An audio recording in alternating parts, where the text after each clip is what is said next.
본문에 있는 이 말씀을 가지고 신앙의 꾸짖음이라는 제목으로 하나님의 말씀을 증거하도록 하겠습니다. 신앙의 꾸짖음이라는 제목으로 하나님의 말씀을 증거하도록 하겠습니다. 계속해서 창세기에 있는 말씀을 우리가 나누고 있는데 오랜만에 오늘 오셔서 또 창세기 말씀 보시죠. 제가 이제까지 창세기 16장에 있는 말씀까지 살펴봤는데 아마 방송으로도 다 보셨을 거예요. 그래서 오늘은 16장 다음에 17장에 있는 말씀을 여러분들과 한번 살펴보도록 하겠습니다. 창세기 17장의 말씀은 여러 가지 주제와 여러 가지 내용들이 많이 나와 있어요. 그래서 이걸 제가 한 번에 그냥 설교를 해야 되는지 한 두세 번 정도 나눠서 설교를 해야 되는지 고민하다가 일단 오늘은 창세기 17장 앞부분을 한번 살펴보고 그리고 다음 주는 이 창세기 17장은 할례에 관한 이야기가 나오거든요. 그래서 과연 이 할례가 우리에게 주는 하나님의 깊은 영적인 의미가 뭔지 그런 내용들을 한번 같이 여러분들과 살펴보는 시간을 가졌으면 합니다. 그래서 오늘은 창세기 17장 1절과 2절에 있는 말씀, 이 말씀을 가지고 여러분들과 함께 하나님이 주신 은혜를 같이 나눠보도록 하겠습니다.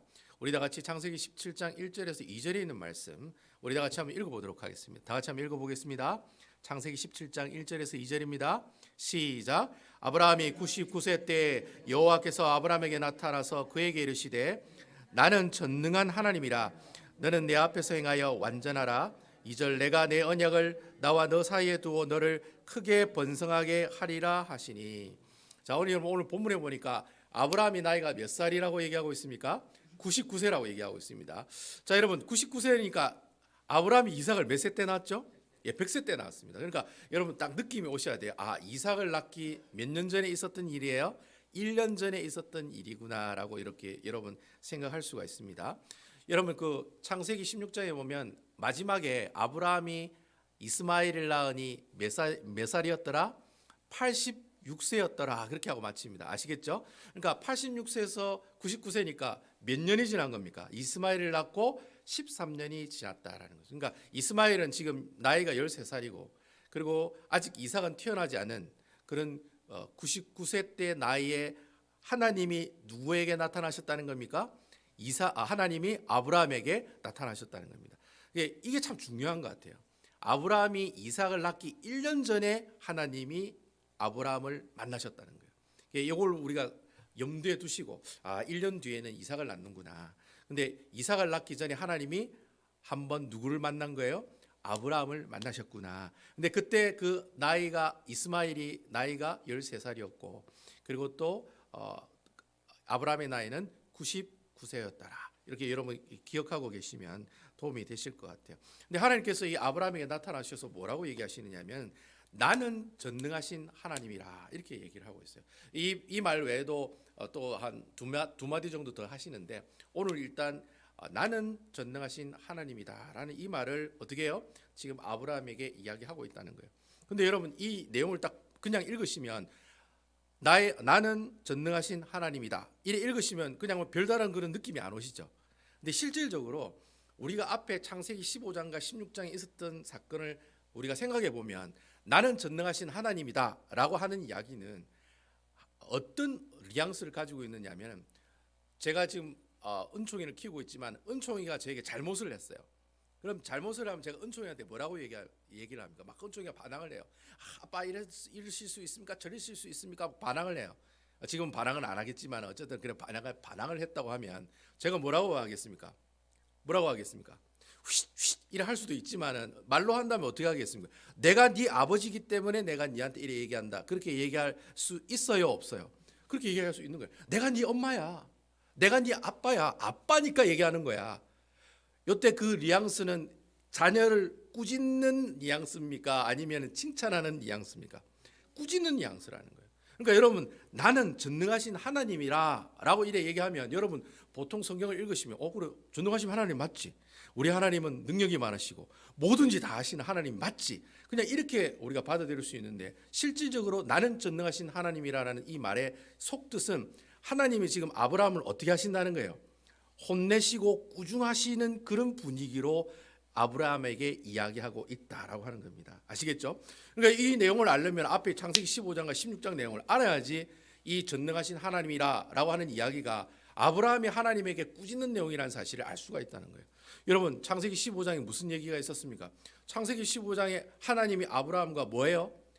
언약을 맺잖아요. 여러분 기억하시죠? 그 언약을 맺잖아요. 언약을 맺가지고 언약을 맺는데 무슨 언약을 맺습니까? 땅에 대한 약속도 주시고 자손에 대한 약속도 주시고 밖에 나가서 별도 보여주고, 야 이렇게 무별이라는 뜻이 별이 많은 걸 무별이라고 얘기하잖아요. 뭐 은하수하고 비슷한 거예요. 그 별을 보여주면서 앞으로 네 자손이 이래 될 거야. 앞으로 너희가 그 갖는 땅은 가나안 땅 어디예요? 메소포타미아에서부터 저 애굽 땅까지 모두 다 누구 땅이다? 네 땅이야. 그리 이야기를 하고, 하나님이 이렇게 한번 얘기하면 못 믿을까 싶어가지고 심지어는 어떤 환상까지 보여줍니까? 짐승을 쪼개어서 그 사이로 뭐가 지나가요?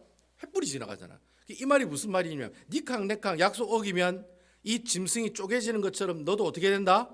죽이겠다, 죽는다라는 거예요. 이 말은 무슨 말이냐면 하나님께서 아브라함과 한 약속을 분명히 지킨다는 거예요, 지키지 않는다는 거예요? 확실하게 지킨다는 거예요. 경상도 사투리로 확실히 지킨다는 거예요. 그 이야기를 하나님께서 15장에 얘기했어요. 근데 아브라함이 그 15장에 하나님의 약속을 깨트려요, 안 깨트려요? 그 16장에 보면 깨트리잖아요. 뭘 깨트립니까? 내가 하나님의 약속을 내 힘과 내 방식과 내 뜻대로 어떻게 하겠다? 약속을 지켜야 된다. 자기가 약속을 지켜야 되는데, 여러분 그 창세기 15장에 하나님의 약속을 하고 난 다음에 계속 아이가 안 생기는 거예요. 그러니까 야, 이 큰일 났다. 내가 어떻게 하면 하나님의 약속을 지킬 수 있을까? 그 당시 그때 그 법들이 있었잖아요. 그 자기가 데리고 있는 그 요종을 취해서 그 요종을 낳은 자녀를 통해 자신의 어떤 모든 상속을 유산하는 그런 법들이 있다고 했죠. 그런 문화를 어떻게 해요? 사라와 아브라함이 알고 어떻게 해요? 자기의 힘대로 자기의 뜻대로 우리가 하나님의 귀한 이 자손들을 이어보자. 그렇게 해서 낳은 사람이 누굽니까? 그게 이스마엘이잖아요. 여러분 그게 죄예요, 죄가 아니에요? 그게 죄라는 거예요. 왜냐하면 하나님의 뜻은 하나님의 방식대로 이루어가기를 원하신다. 여러분 아멘이시죠? 하나님이 교회를 어떻게 하시겠다는 것은 문 목사가 이런 뜻으로 저런 뜻으로 이렇게 해야 됩니다, 저렇게 해야 됩니다, 그게 아니라는 거예요. 하나님의 뜻으로 어떻게 해요? 하나님의 방식으로 이끌어 나가는 것이 하나님의 뜻을 이룬다라고 하는 거예요. 그러니까 하나님께서 아브라함에게 약속하셨던 그 자손의 약속은 분명히 누구를 통해서? 아브라함의 태를 통해서 분명히 그 자손이 나오겠다고 그 방법을 하나님께서 사용하시려고 하고 있는데 어떻게 해요? 설레발을 치잖아요. 설레발이 아브라함이 설레발을 치잖아요. 그래서 제가 그때 저번에 제가 그 제목을 뭐라고 했습니까? 신앙의 설레발이다. 설레발을 치다가 어떻게 해요? 결국에는 하나님 앞에 죄를 범하는 그런 일들이 일어났다라고 하는 겁니다. 근데 그런 내용이 있고 난 13년이 지난 이후에, 그러니까 이스마엘을 낳았으니까 결국에는 아브라함이 하나님과 약속을 어긴 거예요, 어기지 않은 거예요? 어긴 거죠. 원래는 기다려야 되는데 그게 하나님 뜻이잖아요. 내가 신앙의 설레발을 가지고 뭐 어떻게 해요? 내가 행동으로 마음이 먼저 나가서 하나님의 뜻을 이렇게 이루어야지라고 하나님의 뜻을 이루는 것이 하나님의 뜻이 아니라니까요. 하나님의 방식과 하나님의 법으로 하나님의 뜻으로 어떻게 해요? 그 일들을 성취해 나가는 것이 하나님께서 하시는 일의 방법이라는 거예요. 근데 그 방법을 취하지 않고 자기 뜻대로 하다가 결국에는 하나님과 아브라함이 맺은 그 언약을 결국은 깨트렸다는 거예요. 자, 여러분, 아브라함이 실질적으로 그러면 하나님과 약속을 깨트렸어요. 아브라함은 어떻게 돼야 맞습니까? 죽어야죠. 죽어야 돼요. 죽어야지. 우리 집사님 말대로 죽어야 돼. 어떻게 죽어야 돼요? 쪼개가 그 아브라함 딱 데리고 와가지고 반대로 똑 쪼개가지고 어떻게 쫙 갈라가지고 어떻게 해요? 죽여야 된다는 거예요. 근데 여러분 우리가 그러면 그 죽여야 된다는 그 얘기가 어디에 나와야 되느냐? 자, 16장에는 죄를 졌으니까 그 내용이 어디에 나와야 되겠어요? 17장에 나와야 되겠죠. 17장에 아브라함이 하나님의 약속을 어김으로 그의 몸이 둘로 쪼개지더라. 그래서 어떻게 해요? 아브라함은 결국 하나님의 약속을 어떻게 해요? 이어받지 못하는 불쌍한 사람이 되었더라. 그렇게 이야기가 나와야 되는 내용이 창세기 오늘 우리가 읽은 17장에 나오는 이야기여야 된다라는 거예요. 근데 여러분 창세기 17장에 아브라함이 죽어요, 안 죽어요? 죽어요, 안 죽어요? 안 죽어. 창세기 17장에 분명히 죽어야 되는데 안 죽어요. 왜 안 죽을까요? 왜 안 죽을까요? 왜 안 죽을까요? 왜 안? 그렇죠. 하나님께서 언약을 맺으셨다. 우리 집사님, 요즘 막 전도사님으로 나가시는 거 아닌지 모르겠네. 하나님과 맺은 언약이 그 창세기 12장에 나오잖아요. 하나님께서 아브라함을 부르실 때, 야 내가 너로 하여금 큰 민족을 이루고 하나님께서 주신 그 어떻게 해요? 그 큰 복들을 네한테 주겠다고 하나님 약속하잖아요. 그 약속 때문에, 그놈의 정 때문에, 그 약속 때문에 아브라함이 분명히 하나님의 약속을 어겨가 이스마엘을 낳았는데도 불구하고 둘로 쪼개가지고 죽는 그런 죽임을 당하지 않고 대신 하나님이 아브라함에게 뭘 하라고 얘기합니까?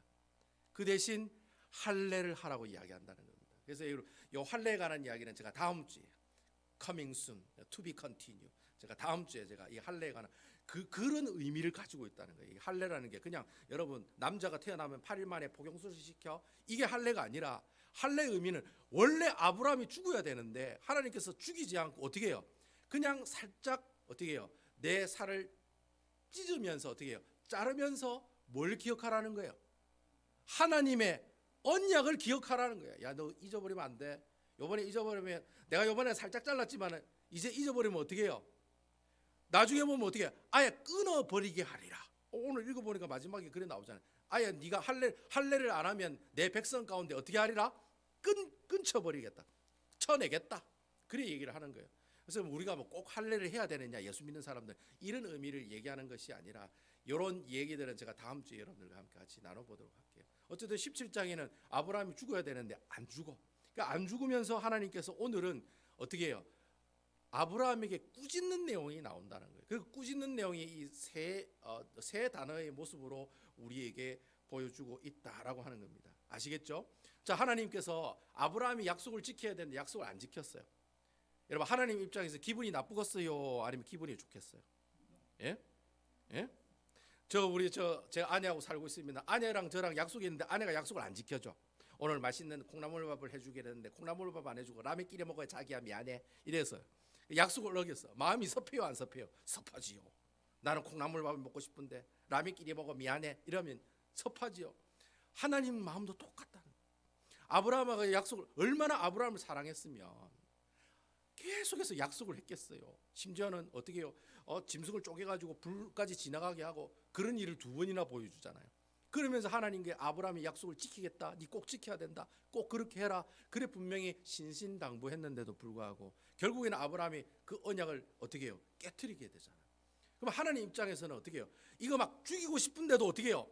죽이지 못하는 그 심정. 그리고 어떻게 해요? 말로 이제 어떻게 해요? 말로 공격을 해야지 뭐. 죽이지도 못하니까 어떻게 해요? 말이라도 해가지고 어떻게 꾸짖어야죠. 그 꾸짖는 내용이 오늘 17장 1절과 2절 말씀에 나오고 있다는 거예요. 그 첫 번째 꾸짖음의 그 내용이 뭡니까? 나는 전능하신 하나님이라. 그렇게 이야기하고 있다는 거예요. 제가 여러분 나는 전능하신 하나님이란 이 얘기가 아까 뉘앙스가 꾸짖는 뉘앙스라고 제가 얘기했죠. 이걸 제가 제 표현으로 이렇게 해석을 하면 그렇게 해석할 수 있어요. 옛날에 뭐 우리 그 영화에 보면 내가 이대 나온 여자야 하면서 막 이렇게 하는 영화가 있어요. 뭐 그런 여자가 대사를 얘기하는 사람이 있어요. 막 누가 자기를 막 이렇게 잡아가니까 내가 이대 나온 여자야 나한테 손대지 마 이렇게 하는 내용이 나와요. 그 뉘앙스하고 똑같다는 거예요. 나는 전능하신 하나님이라는 말이 무슨 말이에요? 내가 이 세상을 창조한 하나님이야. 그 얘기라는 거예요. 야, 네 내하고 약속한 거 약속 어겼는데 이 세상을 창조한 사람이 누구야? 창조한 분이 누구야? 나라는 거예요. 그 내용이 전능하신 하나님이란 말 안에 포함되어 있다는 거예요. 네가 갈대에 우레에 있을 때 우상 섬기고 있을 때 젖과 꿀이 흐르는 가나안 땅으로 가라고 명령하고 지시한 사람이 누구야? 나라는 거예요. 하나님이라는 거예요. 너는 하늘의 별처럼 바다의 모래처럼 네 그 자손을 주겠다고 엄청난 땅을 주겠다고 약속한 분이 누구예요? 나라는 거예요. 네가 애굽에 나하고 상의도 없이 갔을 때 네가 그 아내가 바로의 왕에게 빼앗겼을 때도 그 사례를 구원해 준 분이 누구예요? 바로 나라는 거예요. 네가 메소포타미아 4개의 나라가 연합을 해서 공격을 해가지고 네 사촌 조카, 네 조카 롯이 가족 다 어떻게 잡혀갔을 때 318명이라는 작은 그 무리로 그 수많은 그 군대를 이기게 한 분이 누구예요? 내라는 거예요. 네가 지금 가나안 땅에 살고 있지만 그 가나안 땅에 살고 있는 모든 원인이 되게 해주신 분이 바로 누구라는 겁니까? 바로 나라는 거예요. 바로 네 인생을 내가 끝까지 책임준 그 사람이 그 존재가 바로 누구라는 거예요? 전능하신 하나님이다라는 거예요. 여러분 아멘입니까? 그러니까 전능하신 하나님이다라는 단어 안에 이 여러 가지 내용이 다 나와 있는 거예요. 네가 처음에 내가 갈대하고 그랬을 때 네 불렀을 때 그때부터 어떻게 해요? 잠시 애국 땅에 잠시 갔다가 다시 왔다가 그 메소포타미아 사람들이 니를 공격했다가 어떻게 어려움을 줬다가 그 어려운 가운데서도 구원해주고 지켜주시고 보살펴줬던 그 존재가 바로 누구예요? 전능하신 하나님이야 라고 하는 그 안에 다 담겨져 있다라는. 결국에는 그런 거예요. 야, 내가 이런 사람인데 왜 나를 못 믿었니? 그런 이야기예요. 하나님께서 지금 아브라함이 그렇게 얘기하는 거예요. 야, 내가 전능하신 하나님인데 너 왜 내 전능한 하나님을 왜 그렇게 믿지도 못하니? 왜 그렇게 했니? 니 진짜 그렇게 살면 안 돼. 너 왜 그렇게 살았니? 라고 이렇게 꾸중하고 있는 내용이 바로 나는 전능하신 하나님이야 라고 하고 있는 내용이 나오고 있다라는 거예요. 그러니까 여러분 전능하신 하나님이란 말은 우리가 단순하게 우리 하나님께서는 능력이 많으신 분이다, 그런 뜻이 전능하신 하나님이라는 뜻이 맞아요. 그렇지만 여러분 이 전능하신 하나님이란 말은 능력이 많은 하나님이란 말 외에도 어떤 의미가 있냐면은 내 인생을 처음부터 끝까지 어떻게 해요? 책임져 주시고 처음부터 끝까지 지켜주시는 분이 바로 누구시라는 거예요? 나 여호와 하나님이야. 이게 전능하신 하나님의 뜻 안에 포함이 되어 있다는 거예요. 아멘입니까? 그 전능하신 하나님이란 말은 내하고 아예 상관없는 그런 하나님이 아니라 내가 지금까지 살아서 미국 와서 베다니 교회 만나서 여기서 직분 받고 여기서 신앙생활하고 여기서 자식 키우고 자식 다 시집 장가가는 그런 순간까지 오게 해주신 분이 누구라는 거예요? 하나님이라는 거예요. 그 하나님이 어떤 하나님이에요? 전능하신 하나님이다. 그리고 또 이 전능하신 하나님의 의미가 또 한 가지가 더 있어요. 그게 뭐냐면 하나님께서 우리에게 모든 인생을 책임져 주시지만 우리가 살아가는 모든 인생 과정 그 과정마다 하나님께서 어떻게 하신다는 거예요? 하나하나 그 계획을 간섭하시고 하나님께서 그 계획 가운데 우리를 어떻게 해요? 하나하나 이렇게 삽입시켜 주시고 채워 주시는 분이 바로 누구예요? 바로 여호와 하나님이시다는 거예요. 여러분 아멘입니까? 우리를 책임져 주신다. 이게 전능하신 하나님이라는 뜻이에요. 하나님의 계획 가운데 우리를 어떻게 해요? 끌어들이셔서 우리를 하나님의 계획 가운데 하나하나 채우시는 하나님, 그 하나님의 뜻이 전능하신 하나님의 뜻의 의미를 가지고 있다라고 하는 겁니다. 그래서 그러니까 여러분 전능하신 하나님 안에는 크게 두 가지가 의미가 있는 거예요. 하나는 우리에게 모든 것들을 책임져 주시는 하나님. 두 번째는 어떻게 해요? 우리의 인생을 하나님의 계획 가운데 하나하나 채워가시는 그 하나님. 그 하나님이 바로 전능하신 하나님의 뜻을 가지고 있는 의미의 내용이다라고 하는 겁니다. 그러니까 여러분 내 인생은 내 인생이에요, 하나님의 인생이에요.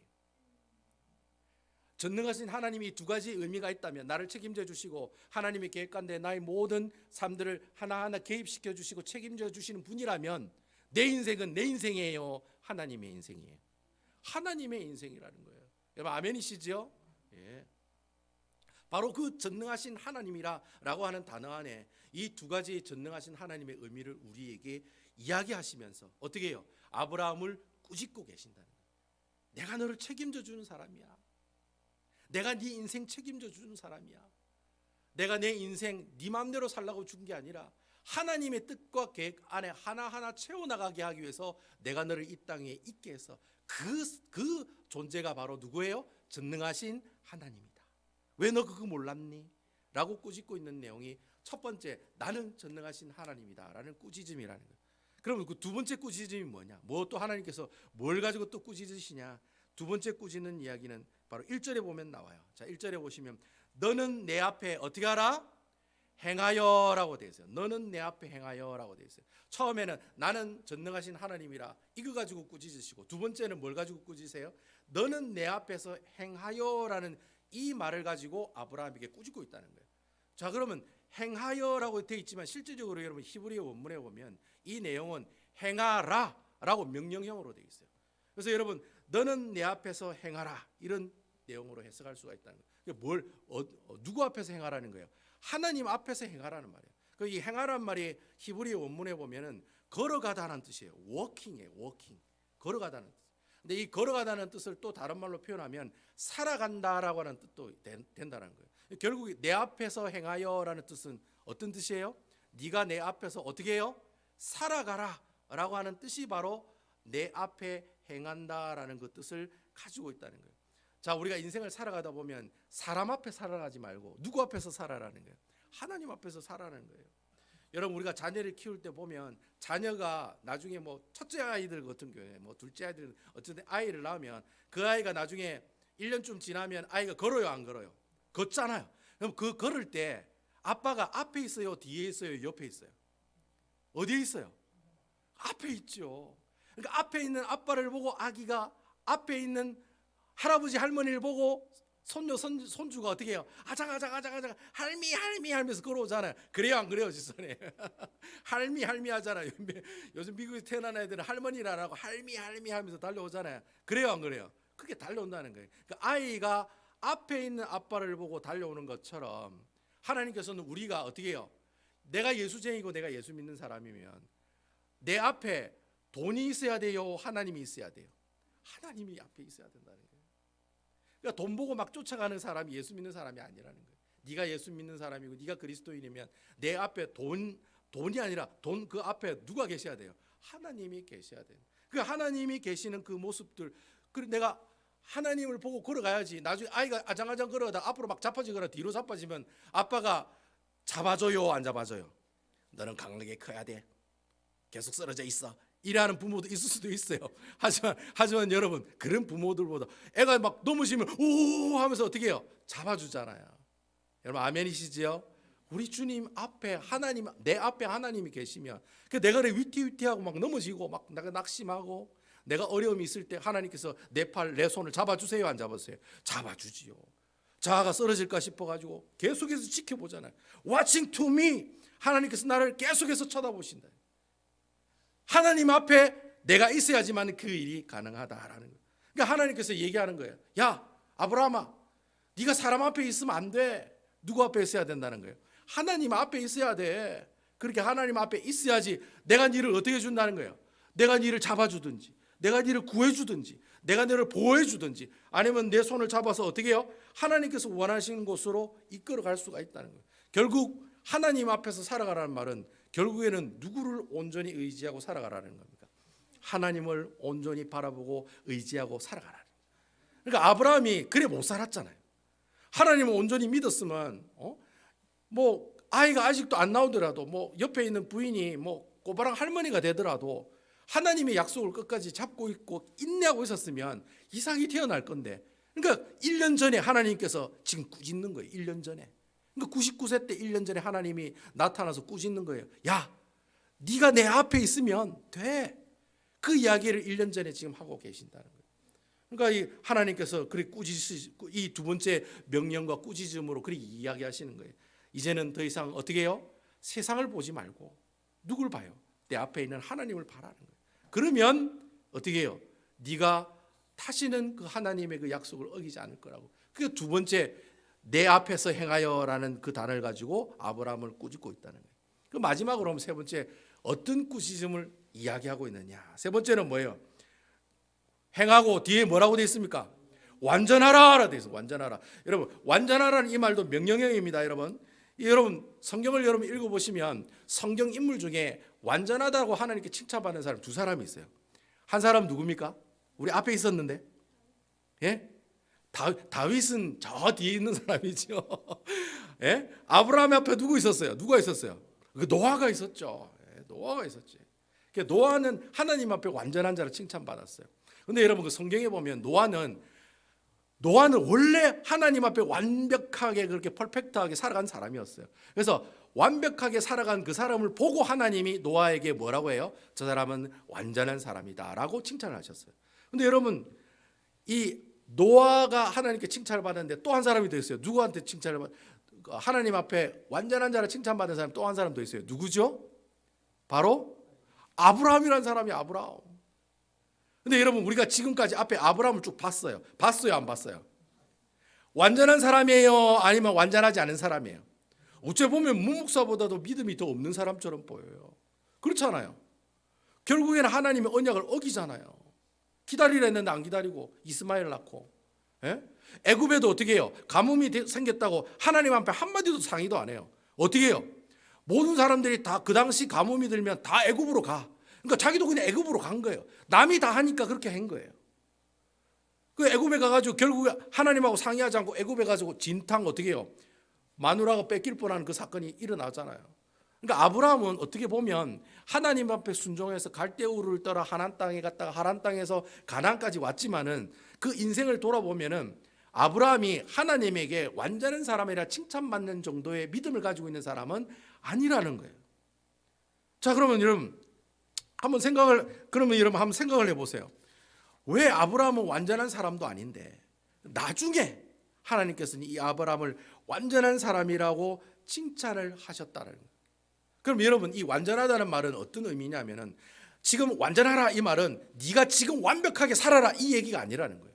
그럼 어떤 이야기냐?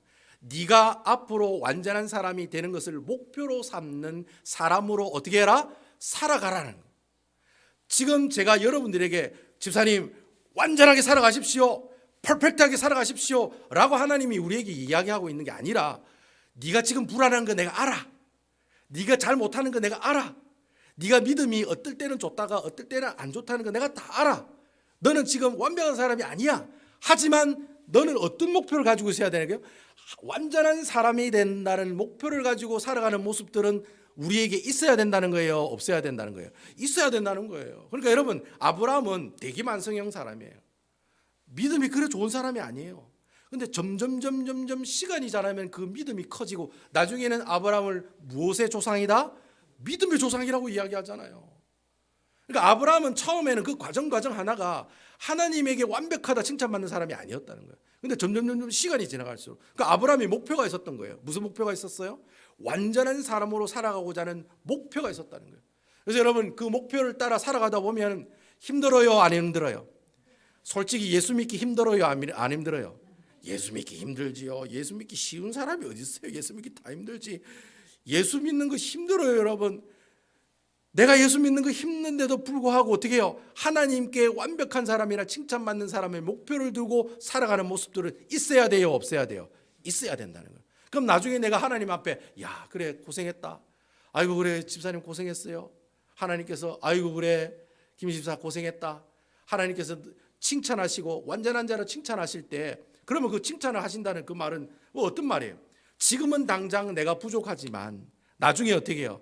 하나님께서 그 완벽한 사람으로 만들어 주신다는 거예요. 자, 그러면 여러분 내가 온전히 하나님만 의지하는 사람이 되어야 돼요? 아니면 내 뜻과 내 방식대로 살아가는 사람이 되어야 돼요?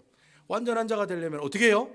하나님의 뜻과 하나님의 말씀과 하나님께서 우리에게 주신 그 지혜대로 살아가는 사람이 되어야 된다는 거예요. 아멘입니까? 그러니까 내가 완전한 목표를 가지고 살아갈 수 있는 사람은 어떤 사람이냐? 온전히 하나님만 의지하는 사람인 줄로 믿으시기 바랍니다. 그러니까 이 말이 무슨 말이냐면 아브라함이 그래 꾸짖는 거예요. 야, 네 완벽하지 않은 거 내가 알아야. 내가 알아.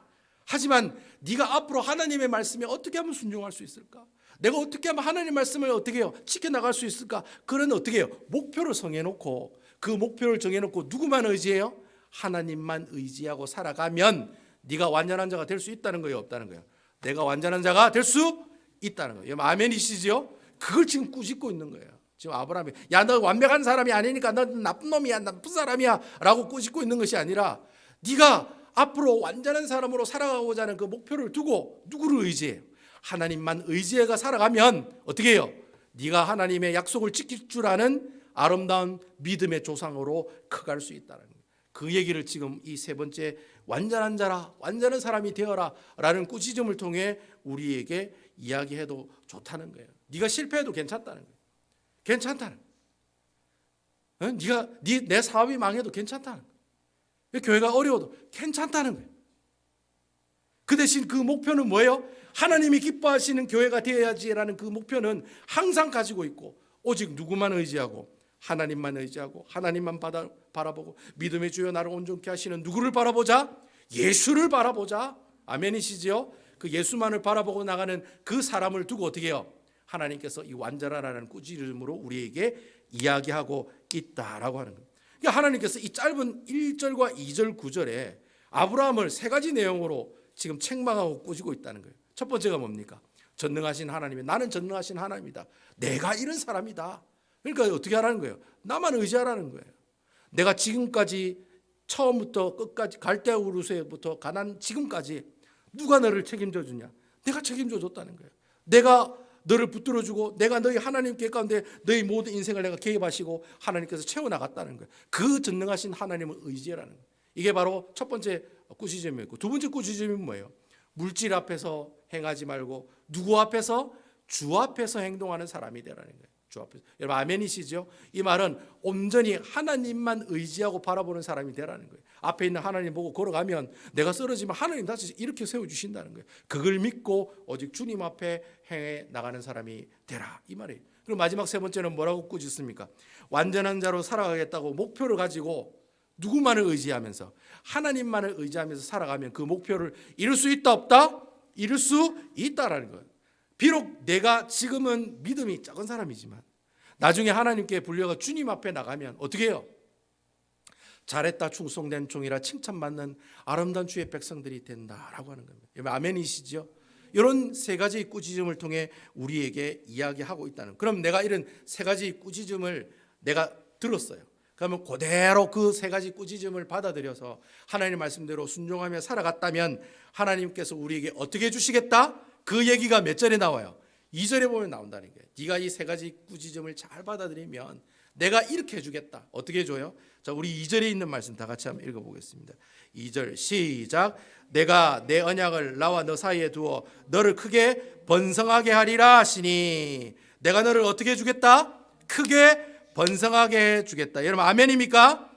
만약에 아브라함이 하나님이 주시는 이 꾸짖음을 어떻게 해요? 잘 받아들이면, 하나님께서 그 순종하고 잘 받아들이면 하나님께서 어떻게 해주시겠다는 겁니까? 결국 그 축복의 말씀을 다시 한번 아브라함에게 주시면서 내가 네한테 했던 약속 내가 분명히 어떻게 해줄게? 이루게 해줄게.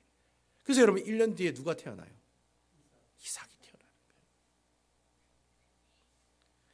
저는 오늘 여러분 이 아브라함의 상황이, 이삭이 태어나기 1년 전에 하나님이 아브라함 만나가지고 세 가지 가지고 막 꾸짖는 이 상황이 저는 우리 베다니 교회의 상황이 되는 줄로 여러분 믿으시기 바랍니다. 저는 그렇다고 생각해요. 지금 아브라함이 1년 전에 하나님께 꾸지름 당하는 이 꾸지름이 베다니 교회가 지금 현재 가지고 있는 그 상황과 저는 똑같다라고 이야기할 수 있다라고 생각합니다. 여러분 신앙생활을 하다 보면은 다 주의 일이라고 하면서, 다 주의 일이라고 얘기하면서 다 어떻게 해요? 신앙생활을 해요. 근데 여러분 결국은 주의 일이라고 내가 신앙생활을 하지만 결국 나중에 결과는 어떻게 해요? 내 생각과 내 방법과 내 뜻대로 어떻게 해요? 다 내 방식대로 하나님의 뜻을 성취해 나가려고 하는 그런 모습들을 우리가 많이 보게 된다는 거예요. 그걸 하나님께서 꾸짖는 거예요. 꾸짖는 거예요. 그렇게 하지 말라고. 우리 베다니 교회도 동일하게 그렇게 꾸짖는 거예요. 그렇게 하지 말라고. 나는 전능하신 하나님이라고.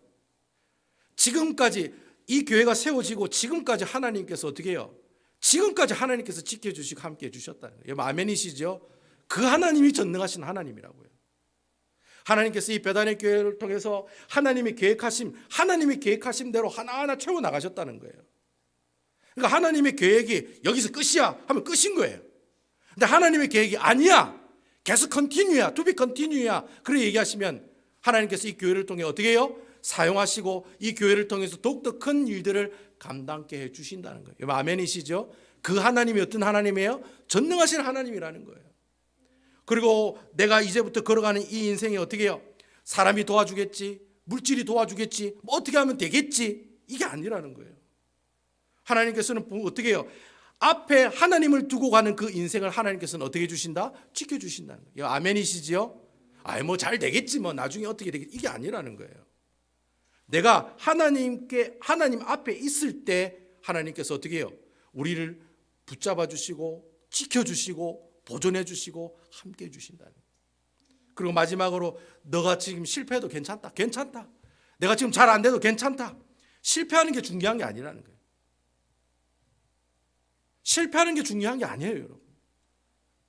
중요한 것은 하나님의 뜻이 무엇인지를 알고 그 뜻을 목표로 세워놓고 어떻게 해요? 온전히 하나님만 의지하면서 살아가고 나아가는, 그것이 우리에게 가장 중요한 모습들이라는 거예요. 아멘이시지요? 내가 지금 우리 교회가 잘 안 되는 게 그게 실패가 아니라는 거예요. 하나님이 계획하심으로 우리 교회를 이끌어가고 계시는 거예요. 그럼 우리는 어떻게 해야 돼요? 오직 누구만을 바라보고 하나님만을 바라보고 하나님께서 이 교회를 통해서 하시고자 하는 뜻들이 있을 거예요. 뜻이 있을 거라고요. 그래서 하나님께서 세우셨다는 거예요. 그럼 그 뜻들을 바라보면서 하나님 앞에 온전히 하나님만 의지하다 나가다 보면 하나님께서 어떻게 해요? 붙잡아 주시고 이끌어 주시고 보호해 주시고 보존해 주시고 하나님께서 부어주시는 그런 은혜의 충만함을 경험할 수 있다라고 하는 거죠. 여러분 아멘이십니까? 하나님께서 우리 베다니엘 교회를 향해서 그렇게 말씀하시는 것 같아요. 내가 약속하겠다. 너를 어떻게 하리라? 크게 번성케 하리라. 여러분 아멘이십니까? 하나님의 그 뜻과 계획을 가지고 계신다면 분명히 그러한 뜻을 가지시고 그 일들을 행해 나갈 거라는 사실을 어떻게 해요? 이 말씀을 통해서 우리가 하나님의 귀한 영적인 교훈들을 얻게 된다라고 하는 겁니다. 저는 여러분들이 이렇게 한 주를 살아가시면서 저는 여러분 이 약속이 여러분들의 약속이 되기를 주님의 이름으로 축원을 드립니다. 저는 이 약속이 우리 베다니 교회 약속이 되는 줄로 믿습니다. 아멘이시죠? 이 약속이 내 약속이라는 거예요. 그러니까 여러분 한 주를 살아가실 때 하나님이 아브라함에게 1년 전에 이삭을 주시기 1년 전에 세 가지의 꾸짖음으로 뭐라고 얘기합니까? 네가 온전히 뭐만 하라? 하나님만 바라보라는 거예요. 전능하신 하나님만 바라봐라. 내 앞에서 온전히 하나님 뜻대로 살아가라. 그리고 마지막에 뭐예요? 내가 괜찮다. 실패도 괜찮다. 네가 어떠한 뜻들을 가지고 어떻게 해요? 완전한 자가 되겠다는 그런 목표를 가지고 네가 온전히 하나님만 의지하고 나아가면 하나님께서 어떻게 해주시겠다는 겁니까? 너와 함께 크게 번성하는 은혜를 우리에게 주시겠다고 약속하고 있다라는 거예요. 그러니까 여러분 한 주를 살아가실 때 이 세 가지 꾸짖음을 잘 생각해 보세요. 나에게 적용해 보세요. 그리고 하나님께서 내가 이 상황에서 하나님을 더욱더 이렇게 의지하고 이렇게 바라봐야 되겠구나라 생각하시면 그래 살아가세요. 그러면 하나님께서 여러분들을 어떻게 하십니까? 나중에는 하나님께서 여러분들에게 크게 번성하는 그런 축복들과 경험들을 하게 되시는 그런 놀라운 모습들을 어떻게 해요? 우리가 경험하게 나갈 수가 있다라고 하는 것입니다. 아무쪼록 여러분 오늘 귀한 이 신앙의 이 세 가지 꾸짖음, 주님께서 아브라함에게 하신 이 신앙의 세 가지 꾸짖음들을 여러분들이 꾸짖음으로 잘 받아들이셔서 온전히 주님만 바라보고 예수님만 의지해 나가는 아름다운 우리 베다니 교회 성도 여러분들 다 되시기를 주님의 이름으로 축원드리겠습니다.